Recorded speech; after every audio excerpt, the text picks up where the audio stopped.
தமிழ்நாட்டுல இனி டோல் கட்டணமே கிடையாதா? ஆமா ப்ரோ, சென்னை கேப்ல கார் புக் பண்ணுங்க, டோல் கட்டணமே இல்லாம டிராப்புக்கு மட்டும் பே பண்ணா போதும். சென்னை கேப்ஸ் ஆப்பை உடனே இன்ஸ்டால் பண்ணுங்க.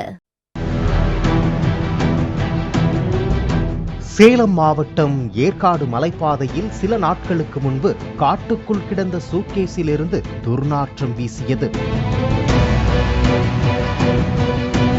போலீசார் சூட்கேஸை திறந்து பார்த்தபோது உள்ளே சுமார் 30 வயது மதிக்கத்தக்க பெண்ணின் சடலம் அழுகிய நிலையில் இருந்தது. இது குறித்து வழக்கு பதிவு செய்த போலீசார் விசாரித்து வந்தனர். விசாரணையில் பெண்ணின் சடலம் அடைக்கப்பட்டிருந்த சூட்கேஸ் கோவையில் வாங்கியது என்பது தெரிய வந்தது. சூட்கேஸை வாங்கியது திருவாரூர் மாவட்டம் மன்னார்குடியைச் சேர்ந்த நட்ராஜ் என்பது கண்டுபிடிக்கப்பட்டது. நட்ராஜுக்கு திருமணமாகி 2 குழந்தைகள் உள்ளனர். இவர் கத்தார் நாட்டில் வேலை பார்த்த போது சுபலட்சுமி என்ற பெண் அறிமுகமாகியுள்ளார். இவருக்கும் திருமணமாகி 2 குழந்தைகள் உள்ளனர். இருவருக்கும் அங்கேயே தகாத உறவு இருந்துள்ளது. பின்னர் தாய்நாடு திரும்பிய இருவரும் மீண்டும் கத்தார் போவதாக கூறிவிட்டு கோவையில் வீடு எடுத்து தம்பதி போல வாழ்ந்துள்ளனர். நட்ராஜ் தனது மனைவி பெயரை மார்பில் டாட்டூவாக வரைந்துள்ளார். அதே போல தனது பெயரையும் டாட்டூ வரைய வேண்டுமென்று சுபலட்சுமி கூறியுள்ளார்.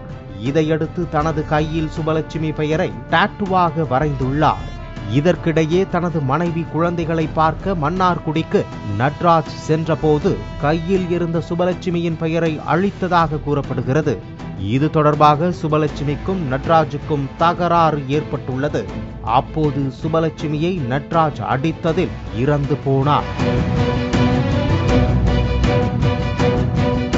தொடர்ந்து தனது நண்பர் கனிவளவனை அழைத்துள்ளார். பின்னர் இருவரும் சேர்ந்து சூட்கேஸ் ஒன்றை வாங்கி அதில் சுபலட்சுமியின் சடலத்தை அடைத்து காரில் எடுத்துச் சென்று ஏற்காடு மலையில் வீசிவிட்டு தப்பியுள்ளனர். தற்போது நட்ராஜும் கனிவளவனும் கைது செய்யப்பட்டு சேலம் சிறையில் அடைக்கப்பட்டுள்ளனர். தமிழ்நாட்டுல இனி டோல் கட்டணமே கிடையாதா? ஆமா ப்ரோ, சென்னை கேப்ல கார் புக் பண்ணுங்க, டோல் கட்டணமே இல்லாம டிராப்புக்கு மட்டும் பே பண்ணா போதும். சென்னை கேப்ஸ் ஆப்பை உடனே இன்ஸ்டால் பண்ணுங்க.